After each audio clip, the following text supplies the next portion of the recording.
Assalamualaikum warahmatullahi wabarakatuh.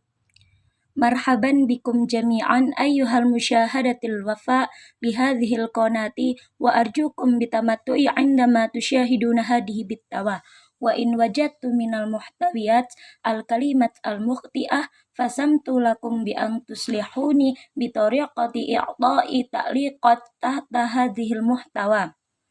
Yang kami hormati dosen pengampu mata kuliah Bahasa Indonesia Fadilatus Sayyid Bitadrisi Daurat Al-Ustadz Faris Hidayatullah MPD dan teman-temanku sekalian senasib seperjuangan satu atap satu tujuan yang insya Allah fisabilillah.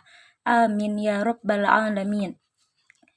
Kami dari kelompok 10 akan mempresentasikan hasil makalah kami, yaitu penulisan karya ilmiah.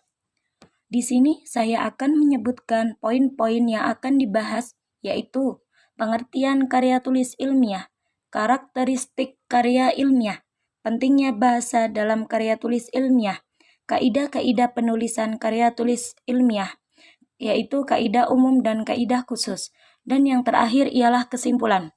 Pemateri yang pertama yang akan disampaikan oleh saya sendiri, Afifah Maliyahmi. Kemudian pemateri yang kedua yang akan dilanjutkan oleh rekan saya yaitu Nurul Aini. Pengertian karya ilmiah. Karya tulis ilmiah biasa disingkat karya ilmiah. Scholastic paper ialah tulisan atau laporan tertulis yang memaparkan hasil penelitian atau pengkajian suatu masalah oleh seseorang atau keilmuan yang dikukuhkan dan ditaati oleh masyarakat keilmuan. Karya ilmiah sering juga disebut tulisan akademis, academic writing, karena biasa ditulis oleh kalangan kampus perguruan tinggi yaitu oleh dosen dan mahasiswa. Karya ilmiah berfungsi sebagai sarana untuk mengembangkan ilmu, pengetahuan, dan teknologi berupa penjelasan, explanation, prediksi, prediction, dan pengawasan kontrol. Karakteristik karya ilmiah. 1. Tulisan yang dibuat harus mengacu pada teori. Teori yang dibutuhkan sebagai landasan berpikir dalam pembahasan suatu masalah. 2. Logis. Maksudnya di sini ialah setiap tulisan pada karya ilmiah dapat diterima oleh akal sehat. Jadi tulisan dapat dibuktikan kebenarannya, yaitu keasliannya. 3. Data yang jelas. Data pada karya ilmiah yang dijadikan bahan penelitian harus jelas sesuai dengan fakta yang ada. 4. Objektif. Isinya ditulis secara benar sesuai fakta yang ada tanpa merekayasa ataupun mengada-ngada. 5. Sistematis. Penulisan maupun penyajiannya disajikan secara tersusun atau teratur sesuai prosedur yang berlaku. 6. Pembahasannya tuntas dan menyeluruh. Selain disusun secara sistematis, pembahasan mengenai permasalahan dan pemecahannya juga dibahas secara tuntas dan menyeluruh, yang sehingga pembaca dapat memahami maksud dari karya tulis ilmiah tersebut. 7. Menggunakan bahasa yang baku, yaitu bahasa yang digunakan ialah bahasa yang baku yang sesuai dengan bahasa yang standar, yaitu bahasa yang benar. 8. Dapat diuji kebenarannya. Masalah yang akan dibahas dan juga pemecahan permasalahan tersebut dapat diuji kebenarannya, jadi tidak mengada-ngada sama sekali. 9. Efektif.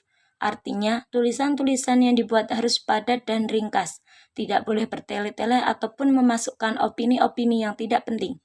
10. Efisien. Artinya, mempergunakan kata, kalimat, bahasa yang baik sesuai dan mudah dipahami. Pentingnya bahasa dalam karya tulis ilmiah. Mengapa bahasa memiliki peranan yang sangat penting dalam karya ilmiah? Salah satu alasannya berupa data, simpulan, dan informasi lain yang terkandung dalam karya ilmiah tersebut, sebagaimana yang nantinya akan dijadikan suatu acuan ataupun referensi bagi para ilmuwan lain dalam melaksanakan penelitian ataupun pengkajian selanjutnya. Bahasa ialah alat komunikasi lingkungan manusia, baik secara lisan maupun tertulis. Bahasa juga merupakan salah satu faktor pendukung kemajuan suatu bangsa karena bahasa merupakan sarana untuk membuka wawasan bangsa, khususnya bagi para pelajar dan mahasiswa terhadap ilmu pengetahuan dan teknologi yang berkembang. Dengan kata lain, bahasa merupakan sarana untuk menyerap dan mengembangkan pengetahuan. Pada umumnya juga, negara yang maju yaitu negara yang mempunyai struktur bahasa yang sudah modern. Bismillahirrahmanirrahim. Baiklah, sebelumnya terima kasih kepada moderator sudah memberi waktu kepada saya untuk menjelaskan sedikit tentang karya tulis ilmiah. Perkenalkan, nama saya Nurul Aini, NPM 2011020142. Di sini saya akan melanjutkan presentasi yang rekan saya sudah sampaikan tentang karya tulis ilmiah. Langsung saja. Kaidah penulisan karya tulis ilmiah. Kaidah penulisan karya tulis ilmiah terbagi menjadi dua bagian, yaitu kaidah umum dan kaidah khusus. Yang pertama, kaidah umum penulisan karya tulis ilmiah.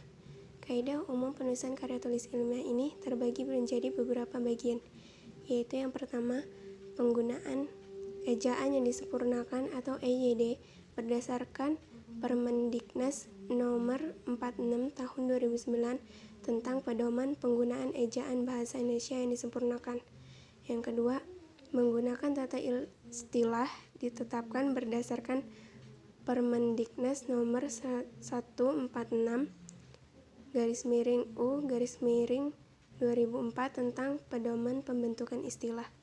Yang ketiga, penggunaan penataan kalimat baku merujuk pada buku Tata Bahasa Baku Bahasa Indonesia.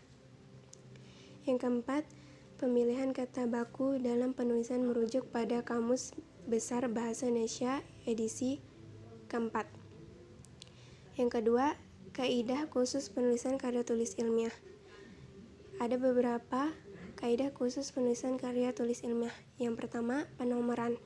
Dalam memberikan penomoran dalam judul dan subjudul dalam penulisan karya tulis ilmiah terdapat dua aturan, yaitu menggunakan jenis huruf, ukuran, letak yang berada, dan menggunakan angka Latin dan bahasa Arab. Yang kedua, perujuk atau pengutipan kata atau kalimat. Dalam melakukan perujukan atau pengutipan dilakukan dengan memakai nama akhir, tahun, dan halaman buku. Jika dalam pengutipan terdapat dua atau lebih pengarang, maka di akhir kata pengarang pertama dilakukan penggunaan kata DKK. Jika nama dari pengarang tersebut tidak dicantumkan, maka yang dicantumkan adalah lembaga penerbit yang menerbitkan tulisan atau kalimat tersebut. Contoh cara merujuk kutipan langsung.